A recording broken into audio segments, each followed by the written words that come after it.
right, hello. So today we're going to be talking about late 19th century intellectual history. To pick up with where we left off with 19th century intellectual history. At the beginning of the 19th century, we talked about Romanticism being the dominant trend. We see kind of a shift back towards realism, an emphasis on science and progress and rationality. We talked about positivism that characterized the mid 19th century. Now in the late 19th century, things are going to shift kind of away from reason back towards feelings.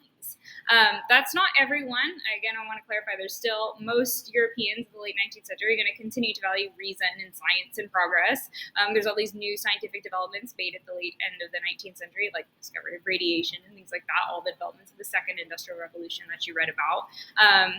But that being said, there's going to be a new group of people within Europe who are going to start to say, hey, things seem to be not so rational anymore. They look at stuff like the rise of nationalism and militarism and social Darwinism, European imperialism, and then also two things we're going to talk about today, the growth of mass politics and the rise of anti-Semitism. And it's going to seem to them to kind of show that human beings in Europe, the vast majority of people, are not voting or acting based on reason or logic or science. They're acting based on some kind of underlying irrational, unconscious, emotional drive.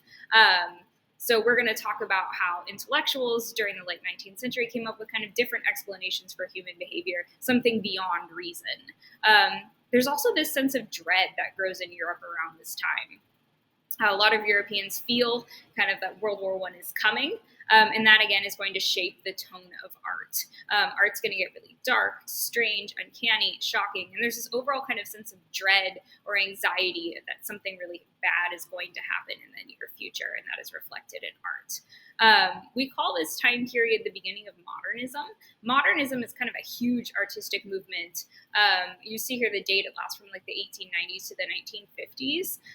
So it includes both the lead up to World War I as well as World War I and World War II, and the years post World War II. And really what modernism is, it's just this broader philosophical, literary, and artistic movement that sought to kind of challenge old ways of thinking and doing things, morality, artistic expression, and again, is just characterized by this overall sense of irrationality, strangeness, and often dread and chaos. I'm actually going to start with, this is one of the philosophers we're going to talk about today, Friedrich Nietzsche, and he actually wrote this, you can see here, all the way back in 1876, kind of commenting on new art that he saw emerging at the time, and I think it does a really good job of kind of characterizing the vibe of modernism. For many times, the time has come to die out. This new art is a prophet which sees the end approaching for things other than the arts. So that, again, just really capturing that sense that art is breaking with old forms of doing things and thinking about things, and also kind of captures this kind of apocalyptic sense that the world is rapidly racing towards its end, kind of a doomer motif that we're going to see repeated throughout modernism. All right, but what is the political context? Why are Europeans starting to say, hey, people don't seem to be so rational anymore? And a lot of this has to do with the growth of mass politics. So we've mentioned that a lot of countries in Europe, whether for liberal reasons like Britain or slightly more conservative reasons like Germany and Austria-Hungary, a lot of countries are implementing more kind of liberal-esque policies, right? They're expanding access to the vote. More and more people are joining the electorate. So what happens as a result of that? One of the things is the increase in mass communication and mass media. So we see new technology arrive at the end of the 19th century that makes it easier for politicians to connect directly with their voters, right, in this newly expanded electorate. So telegraphs, telephones, the cost of printing newspapers also goes way down. So we see kind of this emergence of almost like tabloidy style newspapers in the late 19th century. We've also, at the same time, we've talked about the rise of public education. More and more Europeans are literate now, so they're able to access those newspapers. So what we see here is politicians kind of going directly to the people and soliciting their votes for good and for ill, and using new kinds of political strategies to engage voters as well. And also, even though we've been talking kind of at length about the rise of liberal policies, it's kind of mixed. So even though a lot of countries are expanding the size of their electorate, we're seeing more constitutions. So liberalism, again, seems to be kind of ascendant. There's still remainders of the old conservative order at play here. So especially in countries like, again, Germany and Austria-Hungary, Russia especially, old elites are still powerful, whether that be royal families or the nobility. or the military. So there's kind of clashes between new people who are joining the electorate and those old elite. And conflict seems to be kind of the predominant theme in European politics and European society. We see new people joining the political sphere, agitating for their rights. We see women advocating for women's suffrage. We've talked about the rise of trade unions and kind of political parties that embrace either socialism or other forms of leftism. More and more people who are kind of on the fringes of society or less privileged are advocating for greater inclusion in the public sphere. And anytime that happens, I will say probably throughout history, there's always going to be a backlash. So we see, again, kind of a backlash in Europe, people who were on top of society who now feel like their position is being challenged, and they are going to respond with anger and hatred. We've talked about what this looked like with respect to imperialism, but there's also this huge increase in kind of prejudice and hatred within Europe as well. And we see a surge in anti-Semitism later in the late part of the 19th century, which is what we're going to talk about now. So in order to help us understand what's going on with anti-Semitism, which, by the way, anti-Semitism, if you have not heard that before, that refers specifically to prejudice against Jewish people. Your textbook just addresses it in the late 19th century, but one of the biggest questions that I get from students as we go throughout this course, especially as we go into the Holocaust, is just where did that come from? Like, why does anti-Semitism even exist? What is going on there? And I think for us, in order for us to understand that, we actually have to go way back, further than the 19th century, definitely further than the 20th century. We've got to go all the way back to the Middle Ages to talk about that. So back during the Middle Ages and going into the early modern periods, like the beginning of this course, Jewish people experienced really significant discrimination in Europe. We've already kind of alluded to it in bits and pieces here and there, like we talked about Ferdinand and Isabella expelling Jewish people from Spain. But back during the Middle Ages and early modern period, Jewish people in Europe were perceived by Christian people in Europe as like a different religion, not necessarily like a different nationality or ethnic group or racial group. And if you're like, wait, what is it today? Today, most Jewish people will describe themselves both like a religion and kind of an ethnic or cultural group. So we say like an ethno-religious group, but it's a little bit complicated. But back during the Middle Ages, Jewish people were perceived by Christian Europeans just as a different group, different religion, right? But what did this mean in reality for Jewish people? So Jewish people both experienced legal discrimination and then all kinds of stereotyping and bias. So in terms of legal discrimination, Jewish people often could not live in the same parts of town or even the same towns or countries as Christian Europeans. That word ghetto actually was initially used to describe Jewish people. It was an Italian word that was used to refer to the areas of town where Jewish people were segregated in the Italian city-states. So like Venice has a ghetto, Florence had a ghetto. So they couldn't live in the same places. Jewish people were denied equal access to education and equal access to employment, as well as denied the right to own land in a lot of different places. And especially because we know most of Europe was, or all of Europe was agricultural at this time point. If you could not own land, that significantly limited your ability to access wealth and access the same kinds of opportunities across society, right? So oftentimes Jewish people were poor. In addition to this legal discrimination, Jewish people faced all kinds of stereotypes and bias. So when we look at anti-Semitism later in the 19th century, we're going to see a lot of these old stereotypes and biases kind of resurrected. So they die down for a little bit and then they get resurrected again. And as I say these, I'm going to emphasize stereotypes and bias, they are all false. This is all made up. Again, stereotypes, bias, not an accurate description of a real life group of people, right? So what were these stereotypes, though? Because I think it's important to talk about them because we'll see how they're kind of realized politically later on. Jewish people were perceived as, quote unquote, like greedy, even though, again, as we mentioned, in most places they were poor. They were not on the same economic level as Christian Europeans. The reason why this stereotype came about was actually due to kind of like a religious quirk here. Catholics back during the Middle Ages were not allowed to charge interest on loans. But Jewish people had no such prohibition. So if Jewish people were like starting their own banks and things like that, they could charge interest. And as a result, the Catholics, who are, again, the only Christian sect prior to the Reformation, or not only, but the majority in Western Europe, Eastern Orthodox as well. We won't get into that right now. It just is, again, this Catholics perceive Jewish people as greedy for being able to just practicing their religion differently, right? Jewish people are also perceived as disloyal and not completely aligned with the countries where they were living. And we mentioned that a lot, like Ferdinand and Isabella, again, expelling Jewish people from Spain. This was one of the myths that they played a really big role in propagating. During the Reconquista. So when Ferdinand and Isabella were solidifying all the Catholic states, or excuse me, all the Spanish states into one big Catholic empire, they used Catholicism as a way to unify their empire. And so they kind of perceived Jewish people as being outside of that empire, either kicked them out straight away or forced them to convert. And even after Jewish people converted to Catholicism in a lot of cases, Ferdinand and Isabella and kind of the Spanish state still perceive them as not like fully Catholic. The third stereotype that emerges during this time period is this thing called blood libel. And again, I want to emphasize libel. Libel means a lie. It is false, but it was an accusation that Christian Europeans levied against Jewish people. And essentially what this was, Christians spread this rumor about Jewish people that they engaged in the murder of Christian children as part of their religious practice. And again, I want to emphasize this is false. This is not true, but it really stuck around.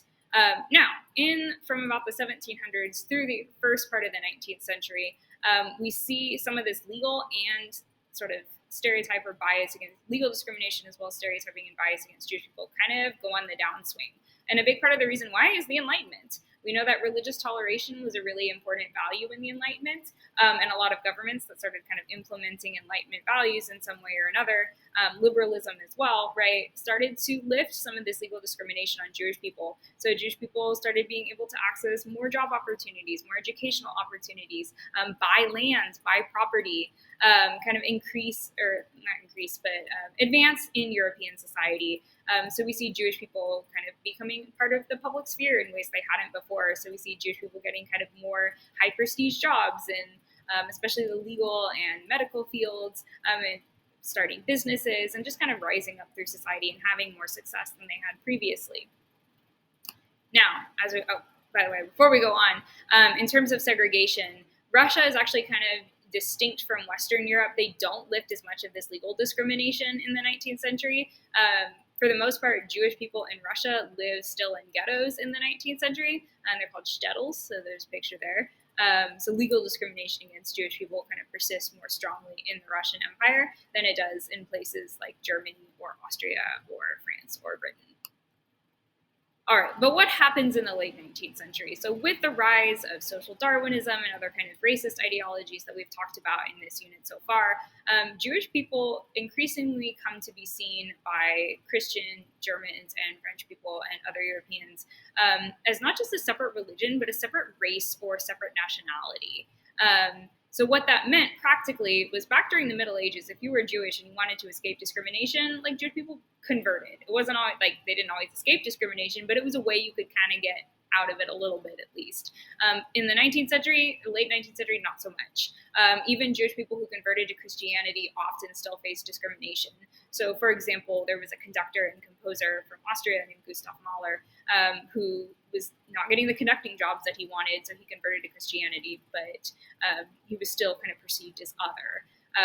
And this, I will say, is part of a common trend. So this backlash to Jewish people after they gain increasing civil rights in the mid-19th century is actually not that dissimilar to what's happening over in the United States. So one of the things, and you'll learn this when you talk more about U.S. history, but we know that after the Civil War in the United States, Black people gained significant legal rights that they hadn't held before. So slavery was abolished. They gained the right to vote. During Reconstruction, Black people started making economic gains and improving their status in society. But as soon as Reconstruction was over in the 1870s, there was a huge backlash, and states, especially Southern states, started implementing, honestly, even harsher legal discrimination and social discrimination than had existed prior to the Civil War. So if you know kind of the time period, late 19th century in the United States was characterized by the rise of the KKK, mob violence, Jim Crow laws, and things like that. And a really similar thing started to happen in Europe to Jewish people.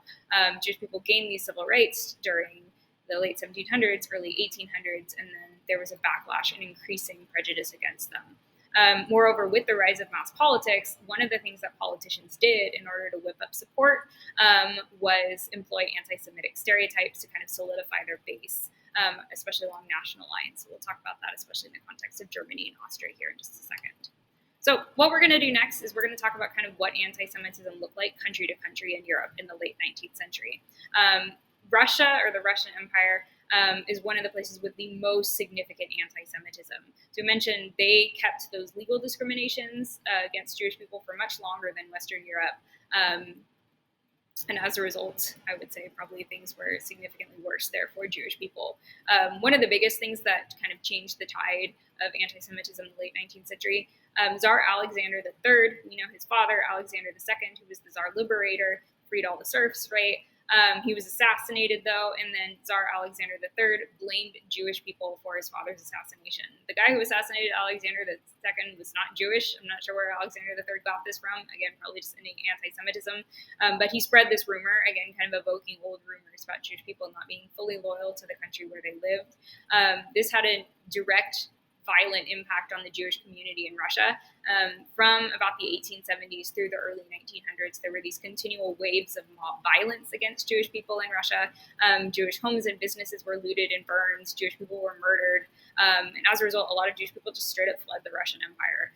And we'll talk about the impact of that later in a second here. One of kind of the worst expressions from anti-Semitism, other than the violence, or kind of the most long-run thing that had the most long-running repercussions, I will say, was in Russia in the late 19th century. There was a document called the Protocols of the Elders of Zion that really originated or spread or revived a lot of old anti-Semitic rumors. And honestly, the rumors that were spread in this document, people still spread them today. So very, very long staying. So what this document did is it kind of revived that old blood libel rumor. It accused Jewish people of committing murder, which again, false, not real. And it also accused Jewish people of kind of playing this behind the scenes role. And secretly, they were Jewish people all had like this secret connection. We're all secretly somehow in charge of manipulating politics behind the scenes. And I mention this because if you hear rumors today, there's a secret globalist cabal that controls the world. First of all, that's a rumor. It's not real. It's false. It's a conspiracy theory, and it's totally made up. But it comes from this kind of general political context here. There's some confusion about the role that the Russian government played in publishing this document and spreading these rumors directly. We know that the Tsar, so Alexander III and then Tsar Nicholas II, they were aware of this document, but it's not clear if they directed the document to be written. It sounds like the document was most likely written by the Russian police in the 19th century, around the turn of the century, but again, it's not clear if the Tsar did this, endorsed it specifically, or if they're just aware of it. But the government did play a role in kind of propagating and spreading these rumors that, again, have a real sticking power today, even though they are, again, false.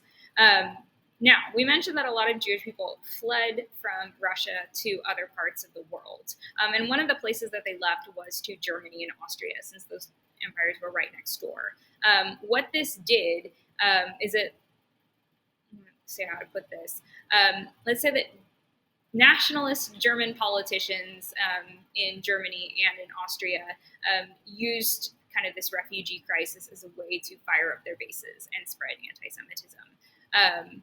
So we see kind of like this rise of anti-refugee rhetoric, again, kind of a lot like what we're seeing in Europe nowadays, for that matter. So nationalist, refugee, kind of anti-refugee rhetoric.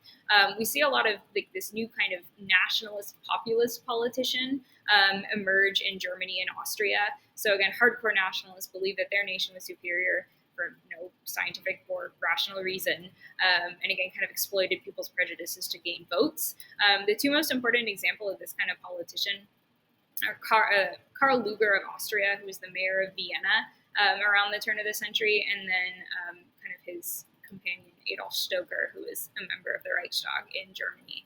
And I will say, these guys aren't quite fascist yet. They're kind of proto-fascist, but you'll know Hitler grew up in Austria, and he kind of intentionally modeled himself on these kinds of like very vicious anti-Semitic politicians who used anti-Semitism as a way to kind of mobilize their base and exploit people's fears and gain power. All right, and just to illustrate, so this is the aftermath of one of the pogroms, which is one of those kind of racial massacres against Jewish people in the Russian Empire. See here, their home has been looted, all their furniture thrown out on the street. And then this here is a statue of Karl Lueger, again, that anti-Semitic mayor of Vienna. You can see here it has been spray painted. It's a shame. So again, kind of like what we talked about, there's I showed you that statue of King Leopold II of Belgium, and how his statue was spray painted during the Black Lives Matter protests of 2020. Karl Lueger's statues have also been vandalized, or it's not really vandalized is the right word, but people have made their feelings known, probably for good reason. All right. So last but not least, we're going to talk about anti-Semitism in France. This is one of the things you'll need to know for the AP test, but I've seen questions about this. And if we mentioned old anti-Semitic stereotypes are being revived throughout Europe, the stereotype that Jewish people are not loyal to their country is revived really significantly in France with the Dreyfus Affair. What happened here, a French Jewish military officer, Dreyfus is named for, he was convicted of treason, so selling military secrets to the Germans. We know that France is ready for revenge on Germany at this point, but there was really no evidence. And probably what happened was, modern historians will say, there was another officer who's higher in rank than Dreyfus. He sold military secrets to the Germans, and then he pinned it on Dreyfus as like a fall guy, even though Dreyfus was not involved at all. But the significance, again, it kind of perpetuated this stereotype that Jewish people were somehow different from the other people living in the country, or in the other people in the countries where they lived. There was actually a backlash to the Dreyfus Affair, though. Émile Zola, who was a French writer, wrote this open letter called J'accuse, and significantly condemned the trial, and a lot of people allied behind him. And then finally, what we're going to talk about when we talk about anti-Semitism, Jewish people responded as well. As we mentioned, kind of the biggest way in which Jewish people responded is they straight up left wherever they were living. So people especially fled from the Russian Empire after the pogroms. A lot of Jewish people actually fled to the United States. This time period is when the United States had the most Jewish immigration. Like, there wasn't, like, in fact, there was so much immigration that there was anti-immigrant, anti-refugee sentiment in the United States as well. And the United States ended up cracking down on Jewish immigration in the 1920s, and continued that. Mind you, Jewish people tried to leave in the 1930s, fled Nazi Germany. The United States can still continue to exclude them. But a lot of Jewish people, as we mentioned, didn't just flee to the United States. They also went to other places in Europe. And we're also going to see during this time period kind of the beginnings of what we call Zionism, which is sort of like a Jewish nationalism almost. The figure we associate with this is this guy over here, Theodor Herzl, who is an Austrian journalist. And he advocated that Jewish people should, just like anyone else, kind of go to their national homeland, which was Palestine in the Middle East. So that is going to be kind of the beginnings of the modern state of Israel, which we'll talk about a little bit later next unit as well.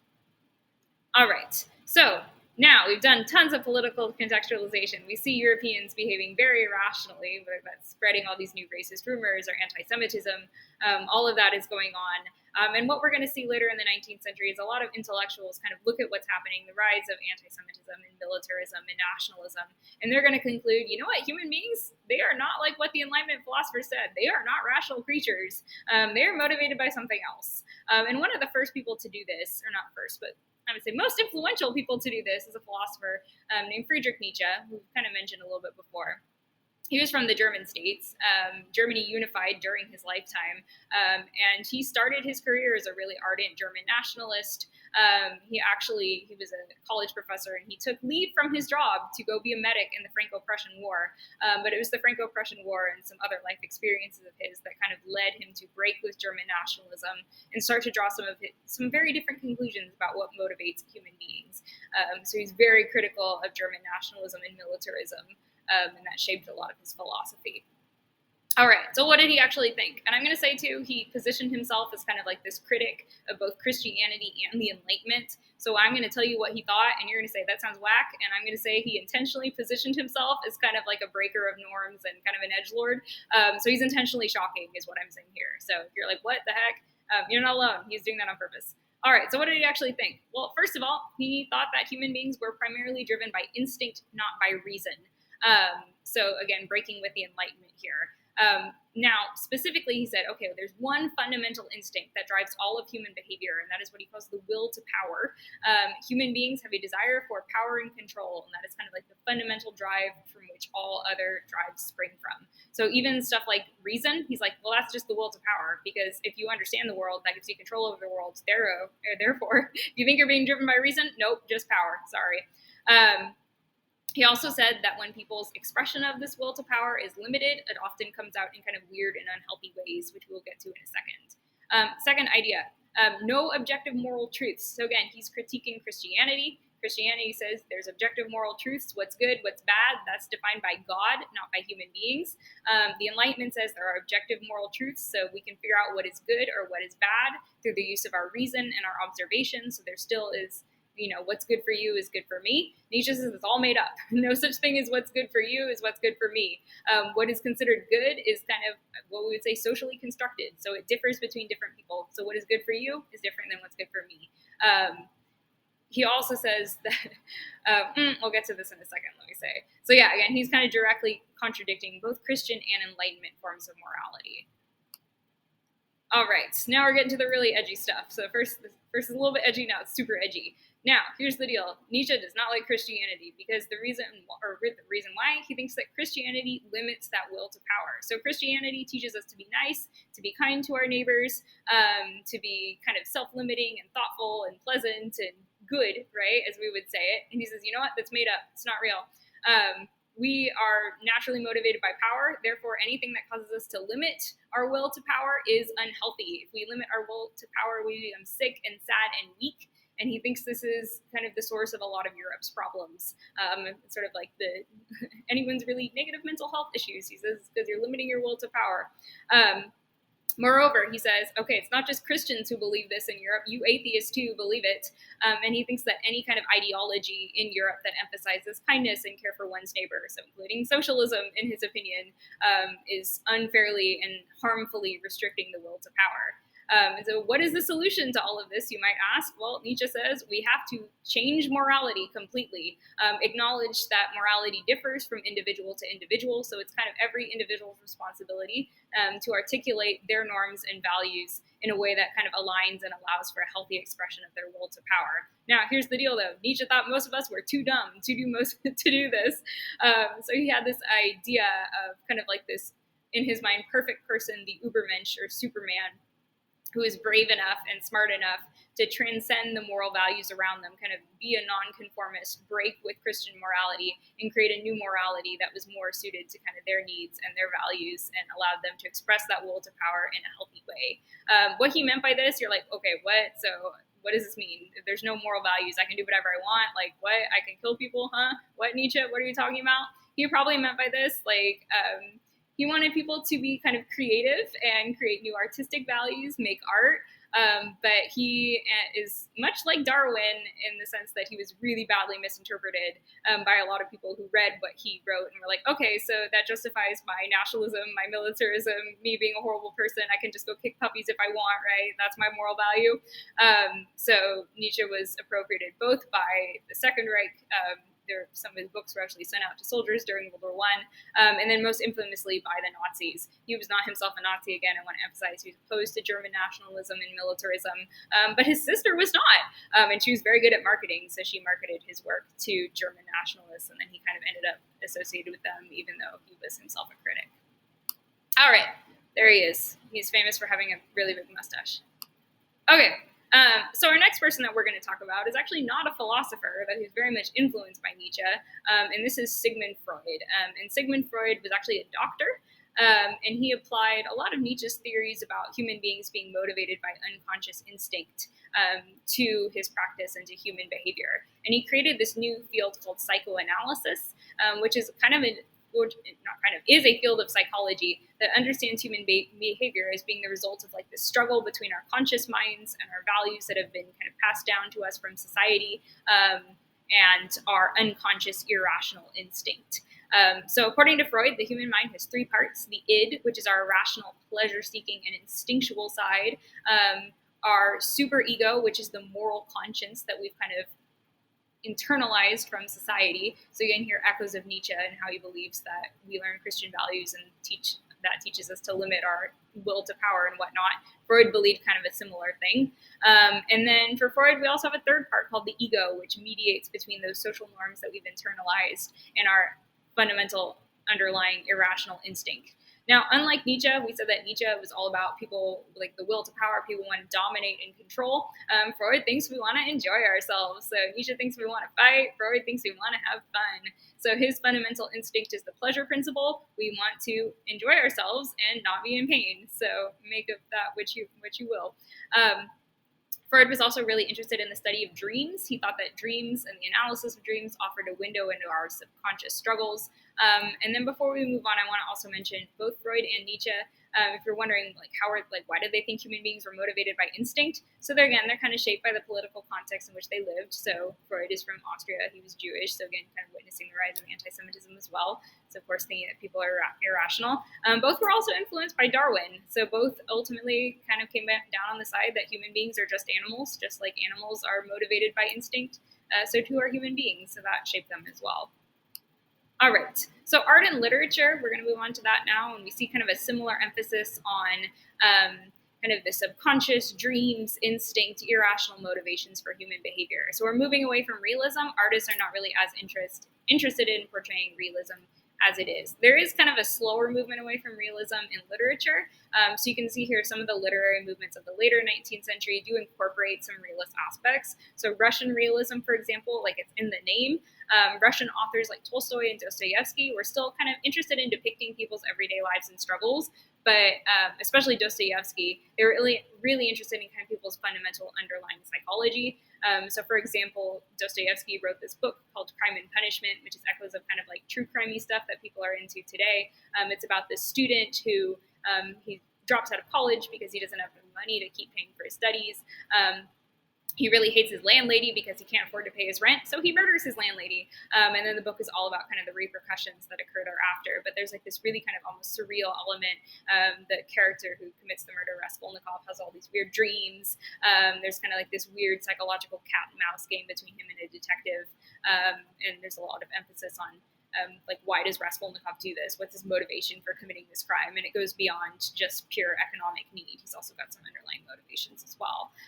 We also see in the West naturalism, which is kind of similarly about people and their lives, but again, more of an emphasis on psychology and their underlying drives. Émile Zola, who we talked about with the Jacques letter, he was part of this school. And then we also see in poetry a movement called symbolism, and that was, again, kind of an emphasis it emphasized less on depicting reality as it was, and then more on kind of depicting people's feelings, emotions, thoughts. It's a little bit like Romanticism, but not kind of as explicitly critical of society as Romanticism was, and things like the Industrial Revolution. Symbolism kind of advocated more of like just leave reality, just go off from society and just do your own thing. And some of the poets here, we already looked at Baudelaire a little bit. He was kind of on the forefront, so he's still critiquing society a little bit, but dark and spooky, kind of like Romanticism in that sense as well. All right. And last but not least, we're going to talk about the visual arts. So again, visual arts shift away from depicting reality as it was as well. So again, shifting away from realism. And a big part of this actually had to do with technology. Now that we have photography, we don't need art that just depicts a one-to-one normal realistic depiction of reality. Like a photograph will do that. So again, artists become more interested in kind of capturing a sense of just the vibe, feelings, impressions, vibes, not depicting reality as it is. And actually, to help us remember, two of the movements that are part of this time period are Impressionism and Post-Impressionism. And as the name suggests, they are all about kind of capturing an impression of reality rather than reality exactly as it is. So, for example, you can see here an evolution of art. So this is Monet up here. We can see art start to get even less realistic with Van Gogh. And then finally, around the turn of the century, we get Expressionism. So this is Edvard Munch here, the Scream.